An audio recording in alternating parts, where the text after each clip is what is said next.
Hello there, my name is Jamie Adams, and welcome to this special episode of Brainwaves.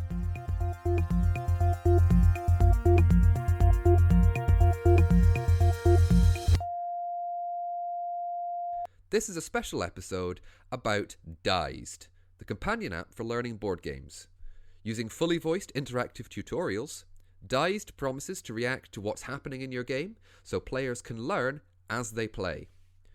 Their second crowdfunding campaign has now gone live on Kickstarter, following their successful Indiegogo campaign in August 2017. Breaking news. Since the recording of this episode, the new Dized Kickstarter was cancelled only a few days after its launch. The company plans to relaunch in early November. Explaining their reasons behind the relaunch, Dized said they felt there was a level of confusion and misinformation considering its crowdfunding efforts, and hope to clarify these before they head back to Kickstarter. We hope that this special episode of Brainwaves can go some way in explaining those plans. Back to the show. With me to discuss this are Samuel Max. Hello. And Ian McAllister. Hello. Ian, what prompted us to do this episode? A few months ago, Dized put out a press release, which I got, and they were saying that they were going back to Kickstarter. Now, this piqued my interest from a journalistic point of view because I knew they'd gone to Indiegogo the previous year in August of 2017. They had a successful Indiegogo campaign that raised about 3 times what they asked for, about $150,000 when they'd asked for $50,000. And so I thought it was an interesting thing for them to go back to Kickstarter, and I wanted to find out why they were doing that, whether that meant there was trouble for the company or whether there were other reasons for them to do that. And so I started putting out feelers amongst the content creating community, and I was put in touch, first of all, with Mike Barnes from Who Dares Rolls by my friend Mark McKinnon. And Mike used to be the regional manager for Dized UK. We had a little bit of an interview with him. And then we also reached out to Dized themselves and chatted with Jared Miller, who is their marketing and media manager as well. And they both gave us excellent interviews, gave us a lot of information, and now we've put together this cast to let you fine folks know what's going on with Dized. Sam, Ian, I'd like your thoughts on your first impressions, indeed, of the app itself. What do you think about it? I think it's got a lot of potential, and you'll hear that in what I say in the interviews coming up. I think there's, again, as you'll hear me say, I think there's a large community of people who could really benefit from this, which maybe Dized as an organisation at the moment aren't really aiming their marketing at, which I think they really could. From what the app's got at the moment, I think that there's tremendous potential to see a lot of growth there. I should like to say right now that currently Dized has 3 games for tutorial on its app. It has Blood Rage, it has King Domino, and it has Ice Cool. I came from a point of view of being a little bit skeptical about the app. I can see the potential in it, but it does need to gain a lot of ground over other companies' own apps.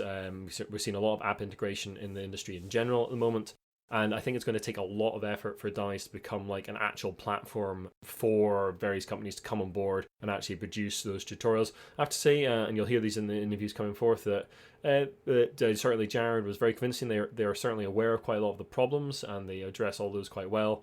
And I really do wish them well. I hope that the app will come to fruition and will become the platform they want it to be. But I think there are still some issues to be addressed and some problems going forward. But we'll hear that in the interviews coming up. Like yourselves, obviously I'm hearing the word potential used a lot, and that is, as with any new product, it's going to be massive. Like yourself, Ian, when I first became aware of Dized, I was a little bit skeptical as well, mainly because of the limited amount of games that were currently on it compared to the relative output of games that is happening and increasing year on year. I don't know if it's talked about in the interviews.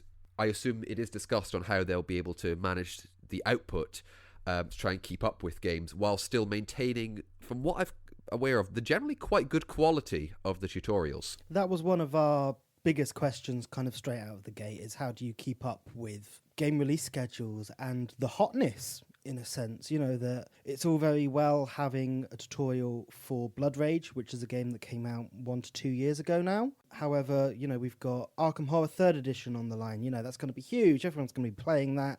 Where's the tutorial on release day? That kind of thing is, I think, what we were driving at, of the games people are going to be playing and games people are going to want to be playing. Where's the support going to be for that initially, really? that was certainly addressed in the Jared Miller interview. And one of the things they're going back to Kickstarter for is to put out developers tools which will allow people to come on board and develop their own content. And they have some answers as to how they're going to control that quality as well.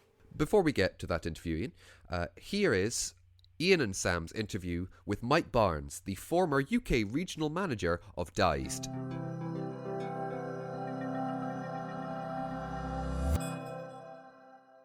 Mike, how did you first get involved with Dized? I'll give you the short version of it because it's a thing. Some years ago, a good few years ago, I met the Yoni and Tommy, who are the guys, the founding members of Dized. They had a company called Playmore Games, and they had designed a game called Race to the North Pole, and they had a very basic version of the Dized app at that point in time. This is going back probably about 3 or 4 years. And at the time, they were pitching it around the conventions to try and get it published. And the app at that point in time was kind of like a thing that was going to happen down the road. And they subsequently went on, got some deals, got publishing house set up. They published the game, and it all went off, and they did that.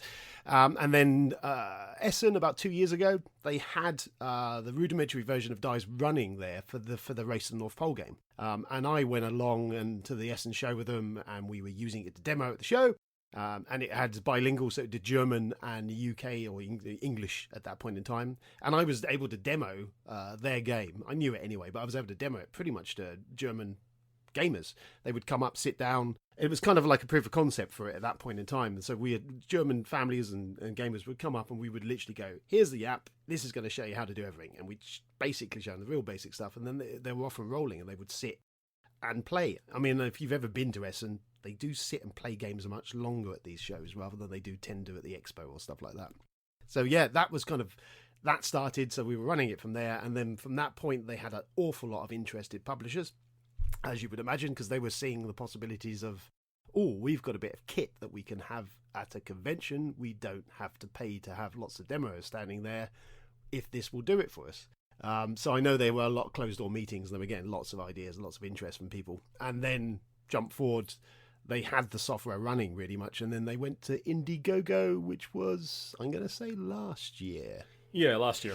Yeah. So at that point in time, they came back to me because I'd known them for this period of time. We'd kind of just built a relationship with them, and I'd helped them out, done reviews of their games, and just helped them. And they were very nice chaps. So they came back to me and went, would you like to come and just do UK regional manager for us for the launch of the crowdfunding? So I went, yeah. So I did that, and that was the idea, was to obviously get some funding for the app. At that point in time, they had obviously the Race to the North Pole on it. They were in the process of developing, I think it was 7 Wonders, and the Core Mini stuff. So Blood Rage as well was on the cards. And so yeah, we ran it. And the idea was obviously to try and get funding for that, because apps are expensive things to develop. And they did well. I mean, I think we did about 150k off of that. Yeah, they asked for 50 and got 150. Yeah, I mean, more would have been much nicer. The target was obviously higher than that, because app software development is expensive. Yeah, I was wondering about that. Yeah, so I mean, it was so that was the major thing at that point. They made the money, but then they had to look at us all, because there was a bunch of us regional managers. There was me in the UK. There was Lass in the States. There was some guys in Europe. Russia and some area places and they pretty much had to sit and go, look, we can't afford to keep you guys on really, because we need more money. This is just being sunk into this development of this app. We parted company on nice terms. I still know the guys. They're really lovely blokes. So I was like, yeah, fine, whatever. It would have been nice to have stuck with you, but at that point in time, we kind of a professionally parted company, but we're still on talking terms. We still share. What did your work entail as a regional manager for them? So yeah, what we were doing, what I was doing, we were reaching out to media people in our region. So I was mainly doing UK stuff, trying to get the word out about it. Obviously, primarily to get interest in the funding of the Indiegogo project, and just get the name and word out for it. Because that was a big issue I had with them. I came on board and said, you guys, you could probably do a bit more marketing, because, a lot of people still aren't aware of it. So it was kind of trying to do as much of that as possible. And we get some good outlets. I had some contacts for Richard at UK Games Expo, so we managed to get some stuff through those guys. And just generally some people in the media. I think Shut Up and Sit Down even did a bit for us, that was about all what we got there. So yeah, it was just pretty much just trying to get the word out, and I ended up doing a lot of videos for them as well, and just general stuff that they were using on the campaign and stuff as well. So yeah, a bit of everything, and some development of the actual back sort of bits of the kit, how it all works. So do they have like a developer kit together already then, ready to go? Because that's the reason, the stated reason they're going back to Kickstarter is to get money for sort of the developer side of the business. Yes, they didn't. At the stage when I was on board with them is because it's built of various things. I mean, there's all in-house. They do everything in-house, and there's not a massive team of them. There is only a small team of programmers on it, like a handful, like we're talking like 4 or 5 people. And what they were doing at that point in time is I was working on a lot of the rules lookup systems for them, which was based on spreadsheets I was doing, and you were just building yes-no sort of tree of it. So, I want to know how to use this card in Seven Wonders, and it would break down. I was working on the or as it would split, so that the rules lookup had everything in there. But at that point in time, it was all pretty much being done on separate bits of spreadsheets or other stuff. There wasn't a piece of software that was like drag and drop, or I could do to create the tutorials, which is what I believe is what their intention is to do. Is that's what the next stage is to make this thing available so that developers, publishers can take this and produce their versions of the tutorials. I mean, that's the biggest issue with Dized. Is the problem is, and I know that obviously a lot of the gamers and the thing is kicked off, is like it needs to play catch up. It's how relevant is this bit of kit, and I think the trick that's been missed a little bit with Dized is they were thinking more, Yoni and the guys were thinking, whilst they want to cater to us, the hardcore gamers, the players, it was also more to do with getting the great muggle minority of gamers out there who don't play board games. They play Monopoly, that's it. And it's actually giving a tool there eventually, which is your mum and Joe and bar public sort of thing can pick up off a shelf and play these more complex games, which is why things like Ice Core and some of the, what some gamers would say, whoa, that's not really a proper game. The idea was to get more stuff on there. Yeah, exactly. It's whilst it's cool for the gamers to pick up, and it is a cool bit of kit, it was also about getting more people on just generally playing board games and making, the biggest stumbling block of still is a rulebook. Yeah, because so originally when I mean that's one of the reasons I got Sam on, is that I don't he see comes from an the accessibility. Yes, exactly, and that's what we're impact talking about, that this really. can have. Obviously, there's a number of people that can cater to, but it's like, well, just read the rule book, put the time in and learn the rules. And I kind of said, well, what if you're like an avid gamer, or you really want to get into this and you literally can't read a rule book? Like that literally is just a huge barrier for you.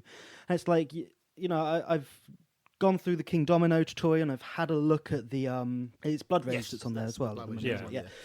And it's kind of like, and my partner was saying, when I told her that we were going to chat to you, it's kind of, and I showed her the app, and it's kind of like, very often you'll start reading a rule book. In the case of King Domino, probably not, because again, it's talking about those more like simplistic games. But very often you'll just go, oh, I can't be bothered to read, let's just watch a video. Yeah, exactly.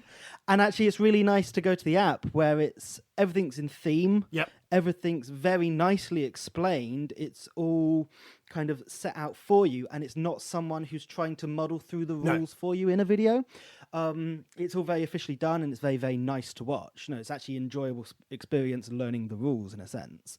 And I just think that, and you've just touched on that as well, that one of the problems it has at the moment is just breadth of games that are on there. But that's always going to be one of the problems, and I don't know how you can get around that. No, absolutely. I mean, I think this is the development tool is kind of their way of trying to do it. They're aware they can't keep up. There's no way of doing it, and it takes them so long to develop this stuff in house. If they can get people doing it, it will speed up that process. Completely, and that's what me and Ian were touching on that before we kind of started this chat together. Is kind of just how do you keep up with everything? Yeah. Like, because if this was a fully fledged app, that's a really, really valuable tool. Yes. If literally, like, if I go to the board game shop tomorrow, I pick up a game, I come home, the rulebook's a bit fiddly, and I can just go onto the app and watch a really nice detailed video, like, that's almost indispensable. Like, that's really, really, really useful. Especially when it then turns to, like, really often when you're the only person in a group who knows how to play the game, you've got to set the game up, you've got to tell everyone how to play it. If you could just whack on a video, set the game up, and by the time you set the game up, they've watched the video on how to play it, that cuts out like 20 minutes of trying to teach people a game. The cool thing with Dized, what kind of got me is it's that one step more than a video as well, because it's designed that it will, and this is where I was involved in some of it, is it's not just talking you through the game. It's the apps or the tutorials are designed around, even straight from you opening a box. If you can set them, I know the ones they did on Race to North Pole, and I think also King Domino might have it on there, is that you push a button and go, okay, well, look, I'm literally unwrapping the box now. So it does. It says, have you opened have your you opened the box? And you can click no, and it shows you popping out the tokens, Everything. building your little castles. Yeah, it shows you the So lot. it literally talks you through the whole process. Lay the board out, do this, and that what it's doing is it kind of runs you through rounds and only tells you really what you need to know as you start playing. So it's teaching you as you're setting up, as you're playing, to such a point where it kind of hands off and goes, okay, Yeah. that's everything. And it's those things that, from like having my like work hat on, Yeah. from an accessibility point of view, it's those things that Dized aren't necessarily talking about, or maybe haven't thought about. Yeah. Which actually, if they pushed the whole kind of accessibility side of things as well, that's a whole other community who you can get interested in this. And I think that's a really, really valuable tool there. No, I think that's almost where it's probably going to come into its own, is that style of stuff. I know that they were very passionate about, that accessibility to everyone, and making that was the whole purpose of the app, was to have something that anyone could then pick up and play a board game. And as you say, you go to a charity shop, and most of the stuff you find in the charity shop is usually someone's got a board for Christmas, they take it home, look at it, and they go, oh, I can't be asked to read that rule book. And then it never gets played. So that was definitely at the very base level what was driving the development of Dized. And they're kind of caught in that real... The problem is they're trying to appeal to the gamer market, which is huge, as we know. But the problem is the gamer market is going, well, you've not got no modern app. Nothing's on there. I want to have Rising Sun, or I want to have this. I want to have the latest hotness on there. And it's never at this point going to be able to deliver on that. Yeah. Yeah, so... Do you know if did they have a sort of strong idea of how they were going to bring new companies on board? Like, I had a look at the companies they've got on board already, but like the big boys are, outsiders like Simon are noticeably missing. Like, there's no Fantasy Flight in there, there's no Z-Man, like the really big players. Yeah, I mean, I presume, I know there. they were in discussions with some of these guys, and I know that I remember Christian Peterson when he was still with FFG. There was discussions going on. Probably, I'm presuming, because I wasn't there sat with those meetings, is that they've kind of gone their own route now, Asmodee and FFG. So I imagine that was why at this point it didn't end up on there. Potentially, I suppose, should it reach a point where it's a platform that a lot of other people are on, you kind of get the avalanche effect where they're like, oh, well, the cool kids are on that, we probably need to get ours on that. That's what I was thinking as well. So they need one of those sort of big names on board to get everyone else to come on board as well. But then I suppose it's just, as we've been saying, having the tools to actually implement that across companies. It's like you can get people developer tools, but then who within that organization can actually then, whose job is it to then do that? Do you have to create a job? Does that go to someone? Whereas the app developers themselves, obviously, just saying, like, everyone wants the latest games on the app, but then that's so much development for those people that actually, is it more useful just to develop the tools for then companies to do that, or something community-led or something like that, but then does it just become a bit of a mess? Yes, there's the danger of quality control as well. I know... Yeah, it's one of the questions I was going to pose to I haven't reached out to Dized yet, but I was going to reach out to them and say, like, okay, you're going to do this developer kit. How do you control the quality across 50 different companies? Yeah, I mean, I'm interested. At some point, I'm going to get my hands on that, and I'm interested to see how it's going to work, because they have said, as soon as we've got it working, then you can have a play. And I'm like, brilliant, can't wait. We're interested to just see how that's going to function. Yeah. I know originally back when I was on board with them, part of the plan was they were already kind of going, we might go down this route of doing it, and they would offer the option to a publisher, look, we can build this for you in-house, but you're going to have to pay for this privilege to have this done for you by us, or you've got the option B, which is essentially, that's probably how some of the monetization of the thing would work, is that, if FFG turn up and go, well, we want Eldritch Horror and Arkham Horror and on there, then we're going to pay you this, then that's how you're going to make some money. And is that not what's happened with the did you say, Ian, it's the Eclipse 2? Yeah, so Eclipse second edition, that was the Dice was a stretch goal. Yes. On there. Which I think is a really good way of implementing that. So it's telling the public that, for a certain amount, and something like Eclipse 2 is probably going to make that amount anyway, and if that's an extra feature you can get, then that's fantastic. So you touched briefly on there on like sort of their business model and like get like the potential of like getting money from big companies to do a thing for them, and that's certainly one way they could go. Do you think like their current model of sort of like credits and monthly subscriptions, do you think that that's a sustainable model as they go down the line? I don't know. It's a battle because we were even. I mean, if you were following the original project, there was at a certain point early in the project. Actually, there was a little bit of a U-turn on what we were and offering more, because initially I can't remember how it really worked originally, but there was changes even then on the Indiegogo about what we were offering and how people were going to use it, and that was the battling point I had and numerous people had, was like, what is the sustainable model of this thing? You know, if you're not delivering the content, people aren't going to want to subscribe to you. Yeah, I mean, ideally you'd want to like buy a board game, take it home, scan something in the board game with the app, and then have the rulebook come up. You don't want to like, pay for the rulebook. That was kind of exactly. That was kind of my take on it, and it may well evolve into that. Was like, you know, if you've got these guys on board and you're going to offer the Scythe, the Scythe game's going to be on there, then fine. Then maybe Jamie Stegmaier pays you this X amount of money, and then he gets a QR code on the front of his rulebook, and he's paid his bit to you, so that the publishers are paying you, not the end user. And you go home and you scan it, and you get your demo of Scythe. That seems more, personally to me, more sustainable. And because the problem you've always got, if you're going back to the well of taking the money from the end user, and they've already, as you say, they've already paid for the game, they've already got all the stuff, so they didn't have to pay again. Yeah, that's a bitter pill to swallow, that one. Yeah, that's where you're going to get the up in arms and the flames and the flaming torches, and gamers will turn on you. So, I mean, I think they're very cautious on that. And I know originally what they were looking to do with those early subscribers on there was obviously offering more than just the demos, was community features with, stuff, other bits and pieces that would allow you to find groups, or have your own groups on there, score trackers, things like Twazi, that sort of stuff. So it was doing a lot of his own stuff. But again, it's like, that's a monstrous thing to assemble. So I'd suspect we'll probably see as they move. I don't know what the plans are for the Kickstarter version. I've not been involved in that, so I don't know what they're going to be offering at that point. Obviously, details are a little sparse just now. Yeah, I'll reach out and have a chat with the guys. But I was always very cautious at the time and said, if you go another route with this, you're going to have to be very careful, because you've got a bunch of guys already paid you for Indiegogo, and if you then go into Kickstarter, you could find yourselves in a very, very awkward situation.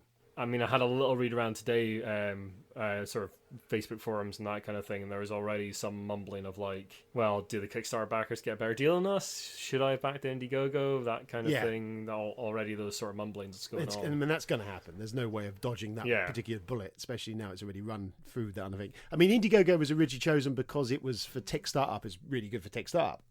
And it was able to allow them to offer to do some of the extra stuff they wanted to do with the campaign that you weren't, because they wanted to do the raffle and some other stuff on there. Well, Kickstarter won't allow you to do any of that stuff. So that was kind of the route they went. At the time, there was between the office, half of us were like, oh, you should have really done Kickstarter, because just that's got a much wider reach. I'll be interested to see how it plays out. Who knows? Yeah, so it will be interesting to see them going back to crowdfunding and whether that. I don't know if that speaks to them being in financial difficulties or not. Or I think, there's the issue is there's a very small team, which makes it sustainable to point with them, because there isn't many of them doing it. But there is a finite amount of cash in that pool. I mean, I know I know there's obviously been investors involved, and I don't know who's actually there. They have had some extra investors come in to help fund the company. So they've got some monetary flow in there. But yes, one has to go to the point of how sustainable is it before you start having a problem. I think they've got their heads screwed on straight, and I think the issue is they've never, they want to produce this thing, they want to offer it to the community, and just sometimes it's like they tried to run before they were ready to walk at the point with the Indiegogo. Because the battle is, we were producing content as that project was going. There wasn't all of the demos available at that point in time. At least now, going to Kickstarter, you've got Scythe on there. I'm not Scythe. You've got Blood Rage on there as a fully working thing. You've got King Domino on there. So there's a proof of concept at that point in time. We touched on earlier with Asmodee Digital sort of producing their own apps. Do you think maybe that DICE has kind of missed its opportunity to make an impact now that companies are turning to app-based tech a lot more? You're seeing that integrated into board games more. As we move forwards, like in the next couple of years, I imagine we'll see a lot more based games or just app helpers for games, certainly. And whether they've sort of missed the opportunity maybe a little bit. Is a wonder. I don't know. I mean, at the moment, the Asmodee stuff is, most of their stuff is kind of like enhancements to their games. Things like Matches of Madness and the Descent apps and stuff. So they're not producing something which is rules based. And there's been a few other things and people tried stuff. I've seen other stuff kind of. I think there was another app trying to do similar, but hasn't really. I can't even remember the name of it now, but. It all depends. I remember something. I remember seeing something briefly flash in the pan, but I don't think ever. No, I think it did. I mean, if they could stay the course on it, if it goes back to the basics of the accessibility, if it's trying to just teach people to play games and they get that market side of it nailed, I think that's the route. It's trying to decide where they want to be in the marketplace. And really, if they were to stick their guns on, we want this to be. As we've said already, this label everyone to be able to pick up a board game and play it, then that's invaluable. And I think, can they develop more tools on there or more games on there and have more of a catalogue, then that might actually make them down the road be much more of a carrot dangle to some of these bigger boys that might go, oh, actually, now we can see how valuable that bit of kit is. Yeah, especially if they can get on board with big Kickstarters like Eclipse and that kind of thing. If they can get on as part of that momentum, that'd be really good. I mean, having been today, when I was at the Essen show and seeing the publishers then, how excited they were by seeing that running and what it was doing, that was seeing that happen. That was really when the buzz really started. So, and it kind of has fallen, I guess, by the wayside at this point in time. But what you kind of need is a Core Mini to have that set up on their stand, Come play Blood Rage, bluff, there's a Dized thing. I mean, the opportunities for board game cafes, if they could get more titles on that. Yeah, we don't need to employ people to teach you. You can just here's an iPad. Yeah. There's an iPad. Here's a catalogue of games. We want to take that off your game shelf and play that. Then there's so many options and opportunities for it. But I suppose, who do you get to pay for it? It's the problem. Yeah, that's the thing. There's huge potential, but who pays for it is the ultimate question there. Yeah. And I suppose at the moment is them getting end users to pay for it is a finite pool of things and what you're going to offer. Yeah, because I was looking at the Indiegogo and the credits and monthly subscription, and neither of those really appealed to me. And I'm quite interested in the app, and I think it's quite a good idea. The money problem is always the big and I think it's always the hardest that's problem. That's going to be the bane of its life. I think that's going to be the kill or make it rise is how that comes out of it. How is it going to work? And that's probably the biggest bugbear of the whole of the Dized thing is who's paying for it and how's it going to work. I mean, I guess in the end, one thing they might try and do is basically sell the tech to like Asmodee Digital. Maybe that's what they're trying for with the developer kits. Yeah, I'd be interested to see how the developer kit works, because if it does what it should do, then that will open the gates to have obviously a lot more stuff. So many more things in a much quicker space of time, and that's what it wants. If that works, and if the developer kit works, and they start getting titles on there, then you might well see a totally different change on that thing. It could alter it entirely. If you suddenly got this backlog of games appearing on it, that's what's going to drive that app. If it's not got people's games, they don't want to play it, they ain't going to use it. Well, thanks very much for coming on today, Mike, and telling us a bit about your experience with Dized and having a chat with us about the future of that app. That's right. It was lovely to talk to you guys. Charles.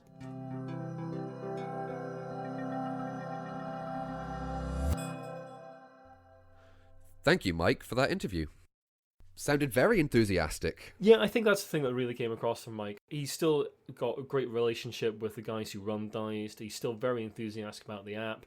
And it was interesting to hear from him being on the ground at Essen and that sort of thing and seeing publishers really enthusiastic for the app, what it could potentially do as well. As you heard in the interview there, there's a lot of potential for things like game cafes, for smaller publishers at cons to use the app to demo their games so they don't have to be running around all the time, so they don't have to have huge numbers of staff.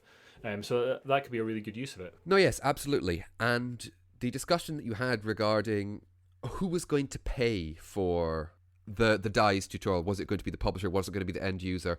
I think that's very prevalent, especially if you're bringing in places like gaming cafes, because then is it the cafe pays for it and then everyone can use it? Initially in the Indiegogo campaign, there was credits you get as a backer for the campaign, and what those will be eventually be able to be used is sort of in Dized store to be able to get access to tutorials and that kind of thing. That credit system, as we understand it from Jared's interview that's coming up, will not be a constant thing. You'll be able to just pay money or subscribe, or some stuff will be free as well. But that will all be covered in the Jared interview a little bit later on. Crucially, for that to be redeemed, you will need products. And yes, they have 3 products right now. And as you discussed, it was, how are they going to keep up with it? Have they potentially missed the boat when it comes to this idea? Are other companies, for example, Asmodee with their Asmodee Digital feature, are they maybe pushing their own mark on this? And are they going on the same direction? Yeah, we are seeing more app integration from people like Asmodee Digital with their games, app integration into actual board games, and we may eventually see more tutorial stuff. Like we've got digital apps coming out for Keyforge, for X-Wing. We've got a lot of that stuff, so it may be that DICE has missed the boat on that. If other companies are already going down the app path, we might see integration of rulebooks, facts, and that kind of thing into those apps. My point I'd like to make is, yes, Asmodee Digital is making headway with X-Wing, with Keyforged, with Mansions of Madness, for example. These are all apps that are integrated into the game and are part of it. They are part of that community, yeah. Yeah, they're not fulfilling the part of the rule book. Yeah, exactly. Those apps are not exactly replacements for the Dized app, and Dized are a little bit enthusiastic about being able to sort of run alongside the apps for other companies as well, as you'll hear in the Jeremy Mill interview that's coming up. Speaking of that, we wanted an insider's view on Dized as a company, so we reached out and got an interview with Jared Miller, who is Dized's marketing and media manager.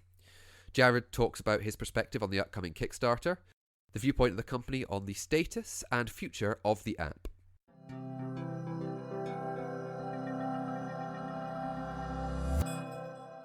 Sam and I are joined this evening by Jared Miller from the Dized app. We're going to have a wee bit of a chat with Jared about his involvement with Dized and the sort of road path for the app and how that's looking, and their upcoming Kickstarter campaign. Welcome to the show, Jared. Yeah, thanks for having me, guys. It's a pleasure.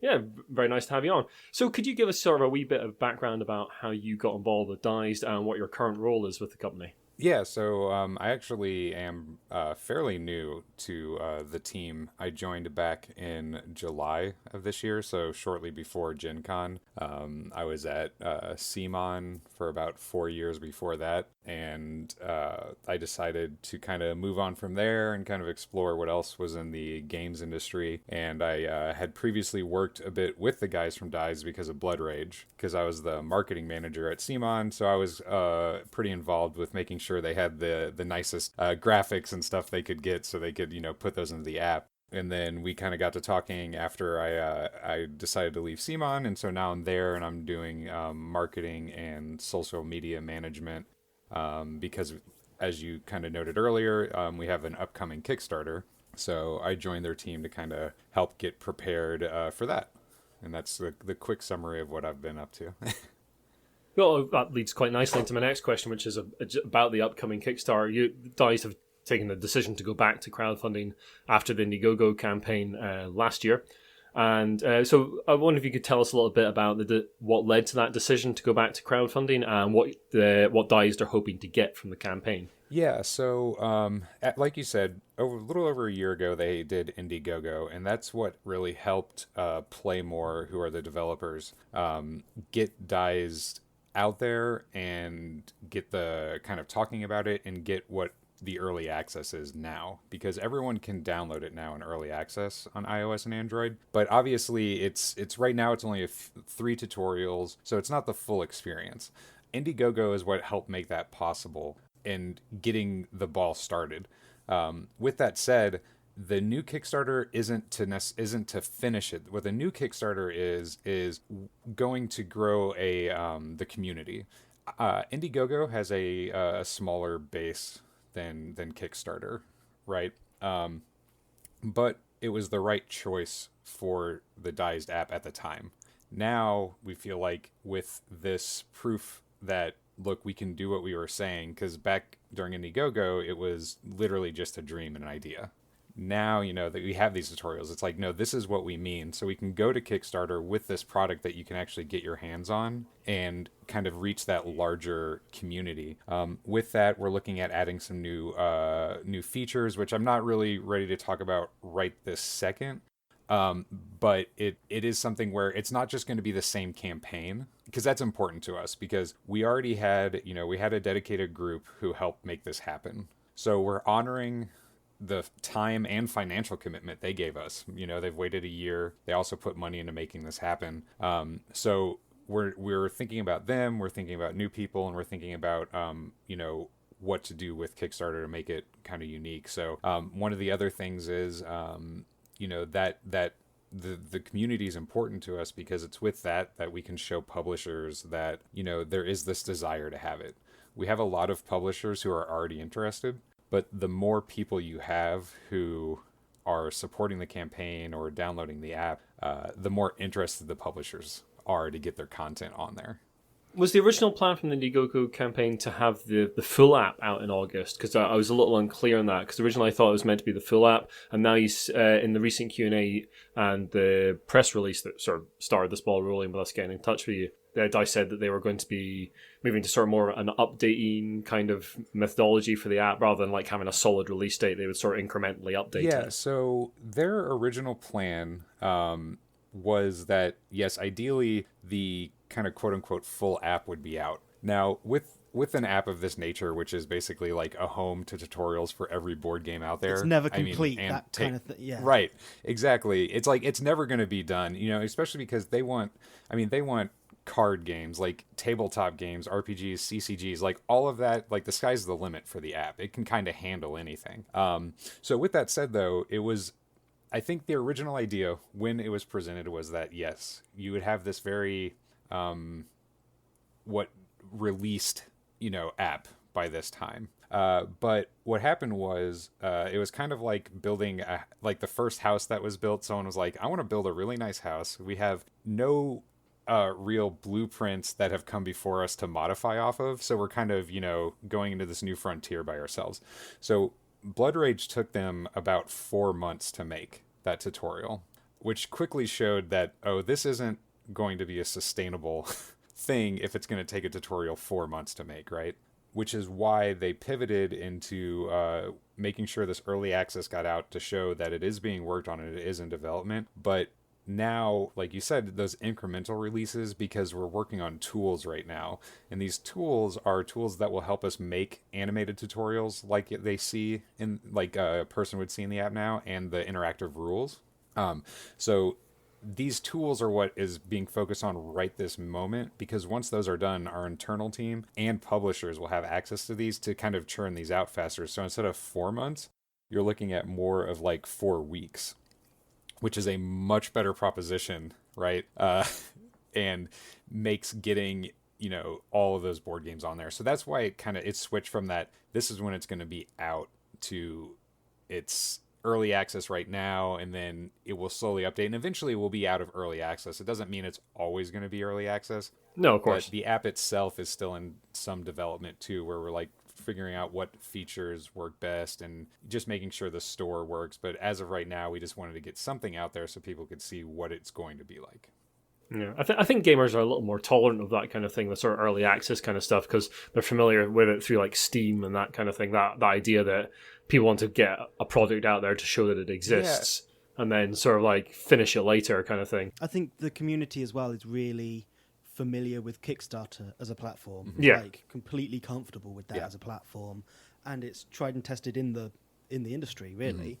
That I think doing a campaign on there, people are going to very much understand the ins and outs of it, essentially. Yeah, and it's been interesting because Indiegogo, while it is very similar to Kickstarter, is still one of those things that people do shy away from that compared to Kickstarter as well. So that's another, like you said, like people are, especially gamers, we're very familiar with Kickstarter. Yeah. Yeah, Indiegogo's got that slightly dodgy reputation here and there around it. It's just a slightly odd platform. Because it worked out great for us. Indiegogo was fantastic. Yeah, right? totally. Like, working with that platform was great. The users were great.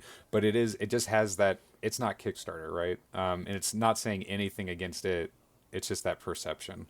It doesn't quite have the same legitimacy as which is odd because it's a totally legitimate platform. You know, it's just one of those, like you said, it's like, especially tabletop gamers. I mean, it's like the biggest thing on Kickstarter, right? So it kind of makes sense. Like, while this is not a tabletop game, it's fully related to them. There were some stats earlier in the year of like something like 30% of all Kickstarter's money is from tabletop gaming. Yeah, it's ridiculous. huge. It's huge. Ridiculous numbers. So we really, really like the sound of the developers tools. and that seems, as obviously you guys thought and the team thought, that's the logical step. Yeah. That it's handing those tools to developers to create that content. As you were saying, 4 months to make one tutorial isn't realistic in the grand schemes of trying to get it out there as widespread as possible. Right. But we just want to know, does that lead to lots of people developing tutorials for a single app? Or does that lead to developers coming to you with something that you may feel isn't up to scratch with other tutorials on the app? And basically, just how do you plan to keep quality the same across different games if the company themselves aren't necessarily developing those tutorials? Yeah, so actually that's a great question, and it's actually a big concern of ours as well, because what we're showing people in early access, we want them to be able to expect that from the future tutorials. So yeah, and I had a flick through the Ice Cool tutorial before this, and things like all the voice acting and like the comic strip at the beginning is great. I've just borrowed King Domino from Sam, so I'm planning to use the Dized app to teach myself that, just to get... So when we actually come to put this cast out, we can actually say, I've actually used this, and here's my experience of it. Yeah, and so, that's important to us. Like, as you'll see with King Domino, and as you saw with Ice Cool, there is there's a style to them, and they're very high quality, and those are ones, of course, we've made in-house.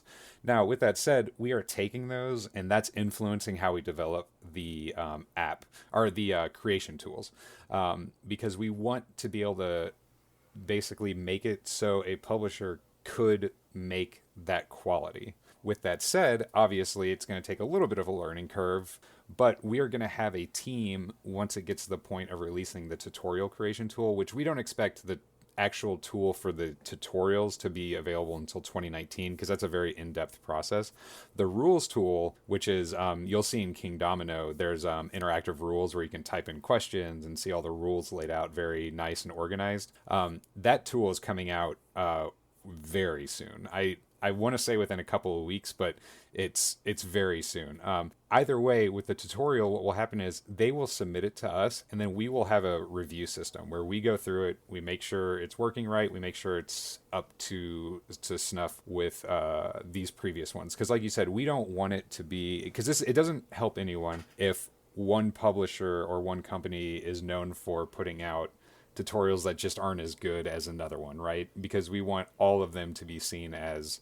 We want it to feel like a cohesive system, which means those tutorials all need to have pretty similar levels of production. Yeah, you don't want to come round back to step one, basically, of like, well, we're trying to solve a problem with rulebooks, and if the tutorials aren't great, you're basically back at square one again. So we're taking all of those, what we've done, and putting that into the tools to start with. And then as companies, maybe if a company sees something like, we need a certain animation, or we need something that is quite unique to our game to be able to show in this, they can come to us with that, and we can add that into the creation tools. So that's something where also working with these publishers is going to help us further develop these tools so that every tutorial has what a company is going to need and has what a future company will need. And then, like we said, with those peer reviews, we will make sure that, they have like the audio they need, or whatever. If they say it's also in French, we'll make sure that it actually has French language, stuff like that.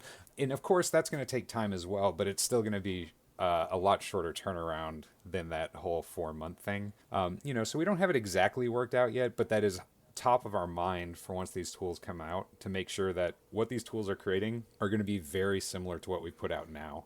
Sure. One thing we were thinking is that there's definitely, and we've just covered this on the latest episode of the podcast as well, is the rise in app integration, just in board games in general. I suppose more mainstream, we're looking at things like Fantasy Flight, so Mansions of Madness. They've talked a lot about that in the upcoming Keyforge game that they've got coming out, X-Wing, that they've just brought out. Do you feel that might be a problem for the app, or do you see that something as running alongside, and we just want to know where that kind of sits? So I think obviously if a game is purely made to work with an app, there's going to be something to it where we can't replace that, right? If a game... Yeah. something like XCOM or something like that, where it's heavily heavily top of my integrated. mind is something like XCOM, because now who says that if they don't come to us we can't work it in there? But it's one of those that I think that there is still some of that where these games can coexist, because if an app is part of it but not, say, the key to playing the entire game, there's nothing in our app that can't stop you from kind of incorporating that. Obviously it gets a little weird if it's like you have one app telling you to go to another app, so that's something that we have to figure out, and I don't necessarily have the right answer for that, because it's hard to tell, but I think there is a certain amount of where you can coexist, especially if it's, like I said, it's an app that's not, say, key to playing the game. There's nothing to say that those features might not be able to be present in Dized as well. Obviously, it's nothing official, and it's right now we're just kind of looking for the core of getting the tutorials down for games that it's the easiest to do. But I think that's another reason why Dized, though, is going to be seen and welcomed by people, because app integration and that integration into tabletop games is becoming more common than it was. Every year it's becoming a little more common, right? Yeah. So I think that's what will make it easier for people to go, oh, I can use this app to teach me the game. Yeah. So I don't know. It's kind of a non-answer to your question, I think, but Well, I think it makes sense though. Yeah.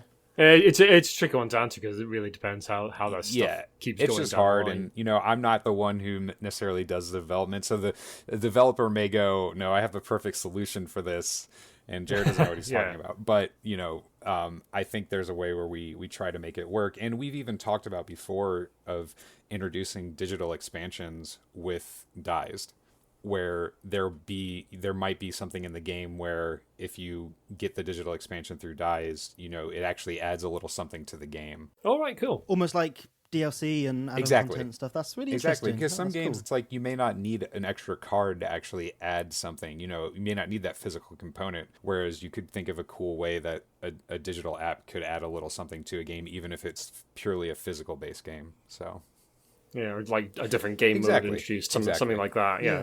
Well, I like that. That's cool.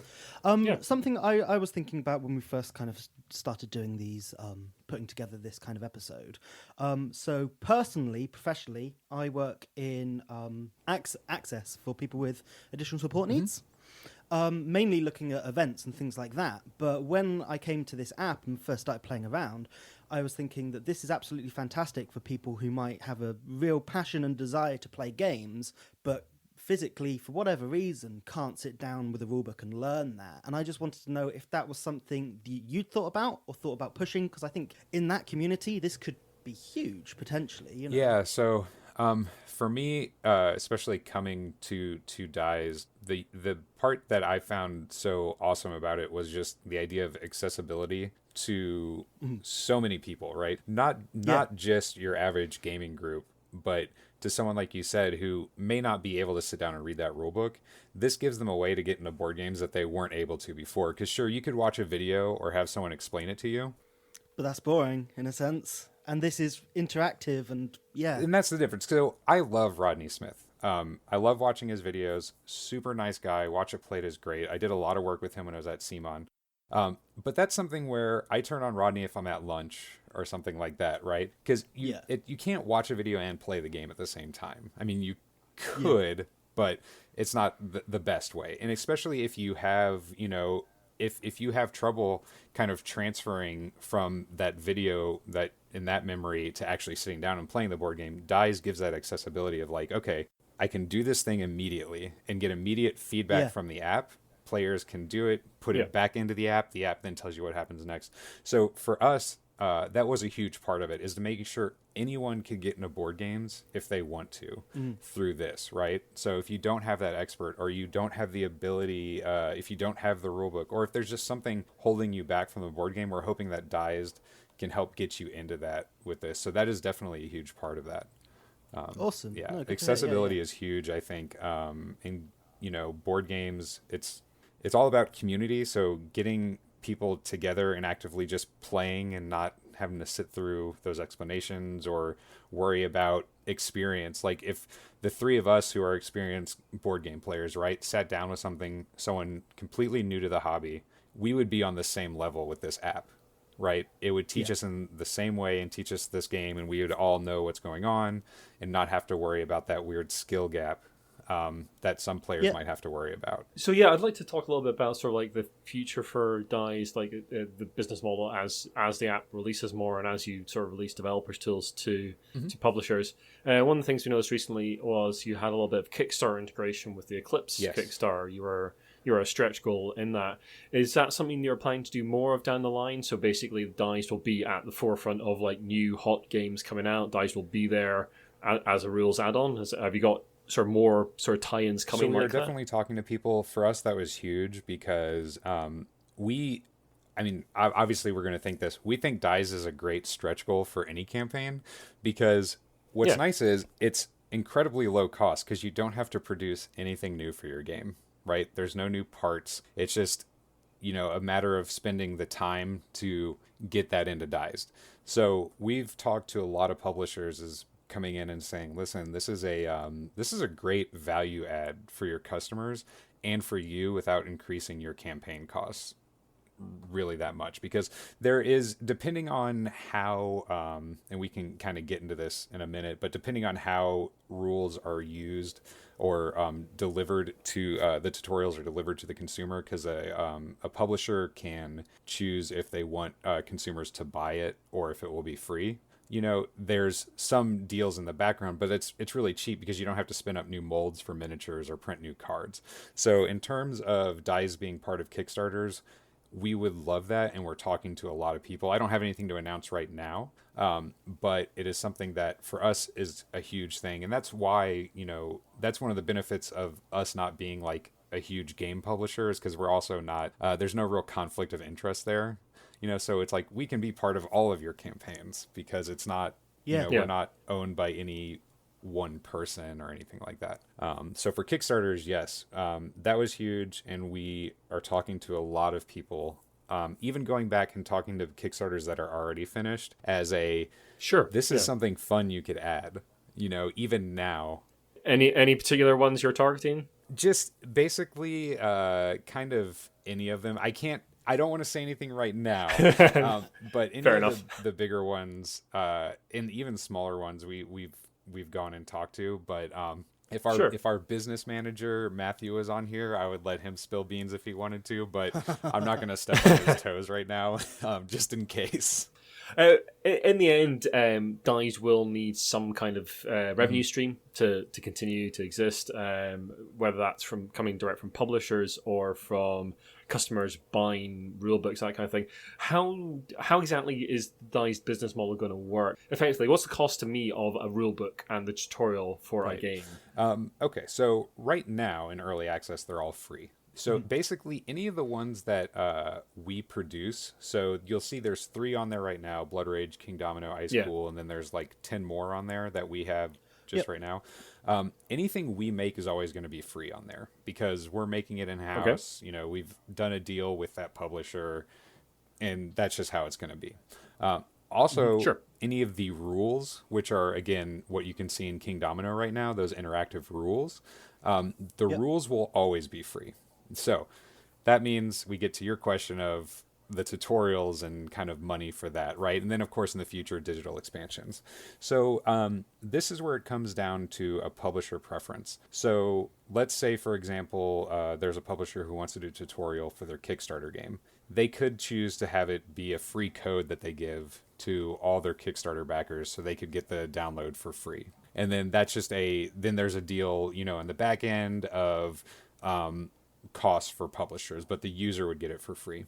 Publisher could also decide that they're going to charge whatever they want for the tutorial. Obviously, we give them a recommended amount. We haven't sold anything yet to that price, but usually it's going to be a couple bucks. It's nothing too expensive because we don't want a huge price barrier, right? No. And what's nice about that is if the publisher chooses to pay charge for that, they actually get a cut of this money. So it's another way for users that are actually supporting. Okay. We actually get a smaller cut. I don't.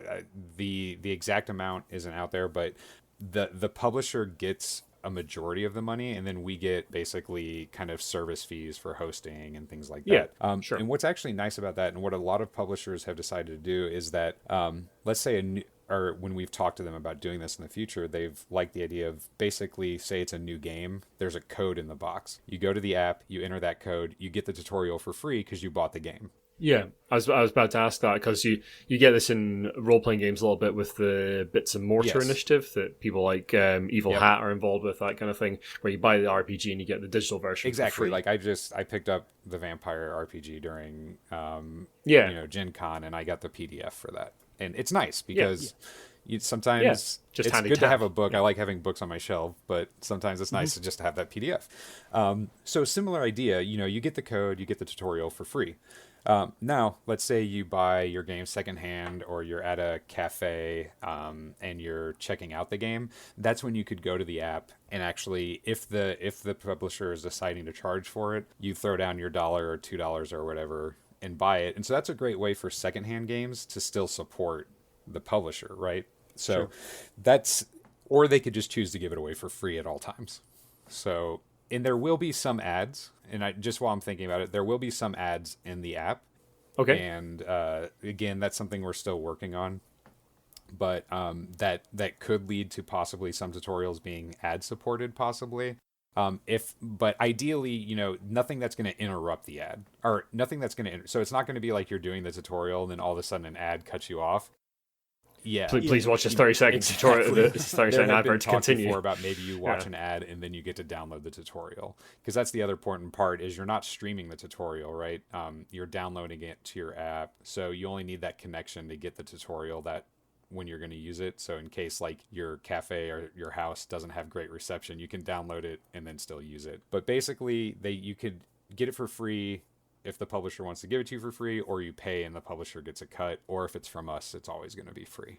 There was talk during the Indiegogo campaign of like two different sort of methods of buying stuff, like a sort of subscription model or credits, effectively. Is that sort of still the plan? Like people can sort of subscribe like a yearly fee to basically get access to everything, or sort of buy piecemeal as they want? Yeah, so those credits are only going to be for the crowdfunding aspect of it, because that's just the easiest way to kind of give kind of value to our backers while we don't have exact prices.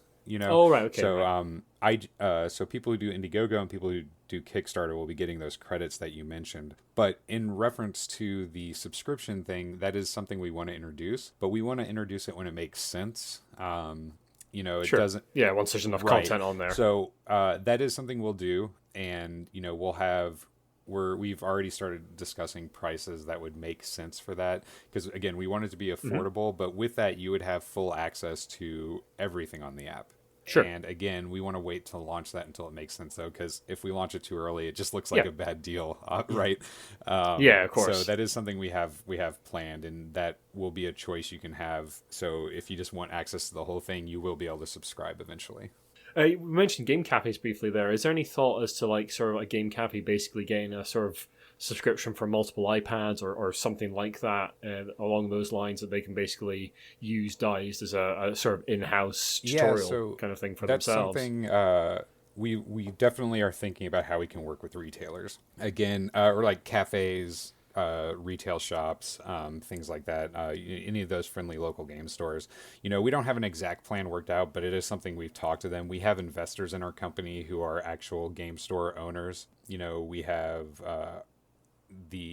so that stuff's important to us, right? And this stuff is kind of ready-made. Dized is ready-made to support selling games at those type of environments, because if I own a small store, it can be hard to pay someone to stand at a table all day because they have other important things to do in the store, right? But being able to say, like, here's these iPads or whatever secured to a table, and they can walk people through a game. So that's something I think we are thinking about. We don't have solid plans yet, but working with retailers, cafes, even conventions, it helps take a load off of volunteers, right? If you can have one person running multiple tables using Dized, like that's kind of what I envision, right? You can have your strong demo squad, but have even more tables running that. Cool. That all sounds really cool. You have just released the Ice Code tutorial. What game can we sort of expect next from the sort of internal team? So right now we haven't announced what we have next because we are really focusing on the content creation tools. Yeah. We're still a small team, so if we put too much focus, we basically need to focus in on something, and it's unfortunate that what that means is, there's not as much content coming out while we're focusing on the creation tools. But I think the key thing to think about, and that we kind of keep telling people, is that once the tools are out, that content will be so much faster. So right now, I don't have another game to announce. It's just that the content creation tools are being worked on. Rules will be out first. Sure. And then in 2019, we'll have the tutorial tools. But also the thing is, because it's early access, it's one of those interesting things. Because it's out there, people want more, right? And we want to have more on there, but it's also that balance of like, this is kind of a taste of what's to come, so it's a hard balance. But those games from us, you can, like the games that you see in the library that are grayed out right now, those, once we get our tools on track, those are what will be coming from us next. I don't have a specific order. But we have ones that we would love, like we would love to get Scythe out on there. Everybody wants Scythe on there. Please don't think that Scythe is coming next week, because it's not. That is you heard it here first, folks. That is a tough nut to crack.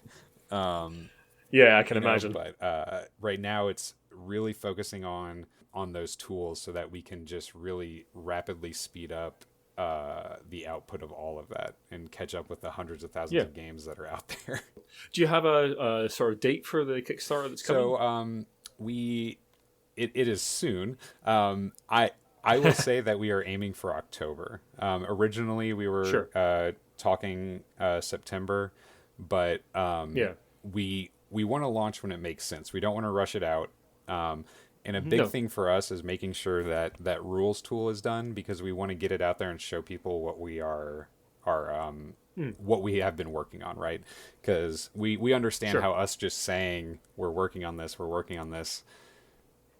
it's easier to believe when you actually start seeing some stuff from it, So we're pretty on track, and we're looking at, I don't have an exact date, but we're looking at launching in October. So thanks very much for joining us, Jared. It's been really interesting to chat to you. Thanks for answering all the questions. And really excited to see Dized evolve in the future. It sounds really cool. Thank you so much for having me, guys.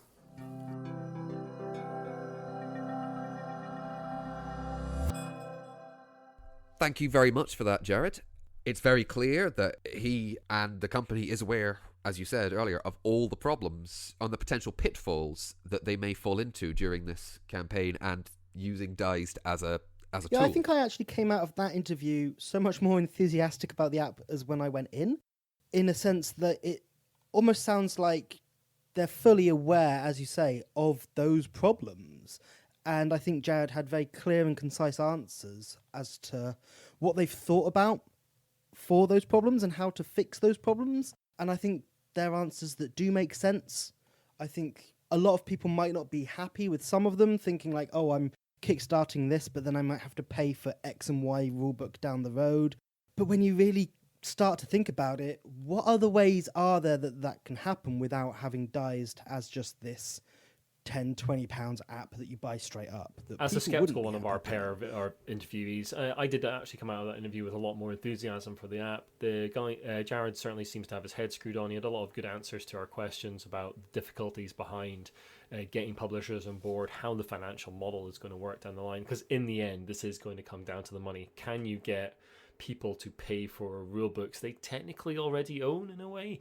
And I think they have a lot of good ideas. Like he said, a lot of the stuff everything that's going to be in-house is going to be free. And then publishers will be able to charge or not as they wish, depending on exactly what part of the model they choose to engage with and how they choose to engage with Dized as a company. They are definitely aware of the problems. That doesn't stop them being problems, though. I mean, they still have a large uphill struggle to become a platform for the industry as a whole. Yes, being aware of problems doesn't mean they are not still problems. And as was discussed, the quality versus quantity debate when it comes to games being released on Dized between in-house development and in company development. It's interesting to see that we have such a clear divide, and it'll be interesting to see if the Kickstarter is successful and we do see more companies take up the in-company development of tutorials. Which ones will be charging?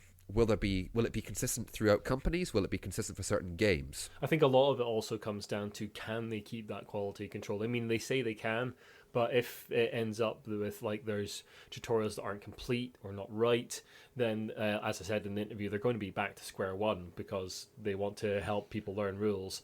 And if the app does not deliver on that, that's going to be a real problem. Yeah, and I think one of the biggest questions now at this moment in time is just, is that Kickstarter going to be successful? I think a lot of this hinges on that Kickstarter at the moment, you know. Obviously, on the Kickstarter page at the moment, there is a bit of backlash from the original Indiegogo backers, some of which I think is answered in the interview we had with Jared. You know, he does talk about that. He talks about that this is a specifically very different Kickstarter for a different purpose. However, I think as someone who's new to the campaign, this is quite an attractive Kickstarter. You know, it's relatively low cost, and I think they've got some good benefits there, you know, lots of in-app rewards, but also if you're backing the highest tier, you get some quite nice promos for certain games.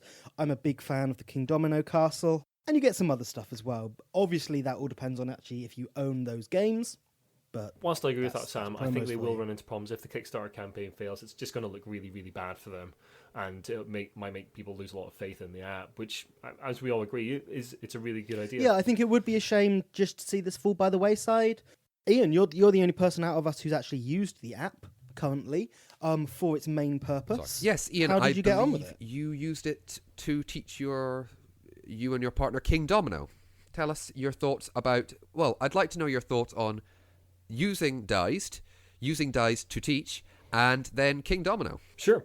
So yeah, I downloaded the app on my Chromebook and my phone. It crashed a bit on my Chromebook, but that's not a big indication of anything bad with the app because the Chromebook can be a little bit dodgy that way. I did download it on my app, and that was fine. It worked better over Wi-Fi than a cellular network, I have to say. I'm downloading because you download the tutorial onto your phone. You don't stream it from their server or anything like that. You download a file to do that, but it was really good. It did teach us the rules. My partner found the voiceover a little bit annoying, but it was fine. It was an animated it was full animated tutorial. Took you from opening the box up. You can choose whether or not you are unwrapping the box the first time, so it can show you how to like punch things out and in what order and that kind of thing. But we just went for the opening the box one, and it teaches you literally how to open the box, lay out the game, and takes you through your first few turns, and then sort of let you go. And again, from an accessibility point of view, I think there's a huge community out there that's going to benefit from that A to Z comprehensive. This is how you get started with this game from just buying it, you know. I think that really is a huge thing that I think much of the gaming community is looking past and just saying, oh, but I can read a rulebook, why do I need this? Yeah, there's a lot of the backlash we're seeing from some in the community revolves around the fact that they've gone for quite simple games first. King Domino and Ice Killer are very simple games. Blood Rage is obviously much more complicated. But one of the things that Jared was saying in the interview is that they really want to reach out to people who don't really play any kind of hobby games at all. They only really know Monopoly, Cluedo, that kind of thing, the more traditional games. And they really want to reach out to those people and help them into the hobby. They don't really want to they're not really targeting the more hardcore amongst us like ourselves. Sorry, it was echoed in the Mike Barnes interview that although it is an app that initially may be targeted at the, let us say, more hardcore variety of board gamers, it is in essence a product that is going to help people who are wanting to get into board games, try a variety of board games beyond the, let's say, traditional output. Yeah, I think the only slight issue I had with the app was that the starting tile where your little castle goes on in King Domino was different in the tutorial than it was in my particular version of King Domino. And that did get me thinking about what happens if editions come out, how will they update rules and that kind of thing. That'll be quite an interesting problem, because if you're just Joe Punter on the street, you're not going to know whether you have like the 2nd, 4th, 8th edition of a game. You're not going to know that really.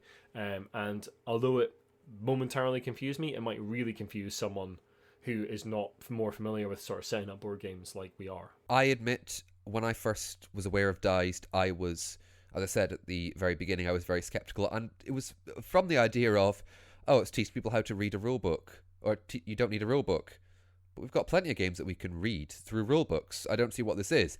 And then through more exploration of it and coming at it from a slightly more accessibility-focused angle, let's say that opinion has mellowed quite a bit, and much more on a much more positive spin on it from that perspective. I came into this whole thing quite enthusiastic about the app, to be honest. Not going to lie. I looked at it, had a little play around and thought, hey, if this kicks off, this is really good. Speaking to Mike, speaking to Jared, I think all of those questions were answered for me. I'm not saying that there isn't still problems there. As we've discussed, there are. But it seems like they've got a handle on what a lot of those problems are and can be. So I think I'm still pretty enthusiastic about this. I like what it's about. I like where it's going.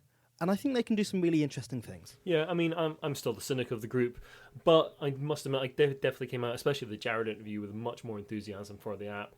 And yeah, like yourself, Sam, I can really see it being useful down the line for people with accessibility issues. I can really see it becoming a good platform. They still have a massive hill to climb to really bring it to market, to really get the sort of the big boys on board and really see a lot of developers use the app to produce rules and tutorials. But I hope they can get there. I really do, because I think it's a really interesting app and it could really become a thing. I definitely think as a group we'll be keeping an eye on things and possibly updating people in the future. I think we will. I can't see us ignoring any big news out of the Dized app in the future. Gentlemen, let's bring this discussion and interview and special edition to a close. We've listened to 2 interviews, and our greatest thanks to Mike Barnes and Jared Miller for their time and their wonderful answers. Gents, I'd like your final thoughts on Dized you've got 10 seconds. Keep an eye on it. I think it could be big. Give it a chance. That's my main thing. Give it a chance. Yeah, I'd say the beta is out there. Give it a chance. Try out the tutorials. See if you think it's a thing, and throw them a buck or two if you think it's going to be a good thing. They've got a lot of problems to overcome, but I think they can manage it. My final thoughts. It seems a company that is wanting to do their best to appeal to as wide a section of the board gaming community and those beyond as they can. I think the cause seems to be very noble. As has been said before, yes, there are issues, but they are not unaware of them, and I think that's something to take into consideration. If you would like to find out anything more about anything that we have discussed, you can find links in the show notes. Thank you very much to Mike, thank you very much to Jared, and thank you very much to you for listening. If you like what you've listened to, then the best way to help Brainwaves out is to share the podcast and drop us a review and a rating on iTunes. You can also follow us on Twitter @TheGiantBrain, Instagram GiantBrainUK, Facebook The Giant Brain, website giantbrain.co.uk, or send us an email at giantbrainuk@gmail.com. Thank you very much.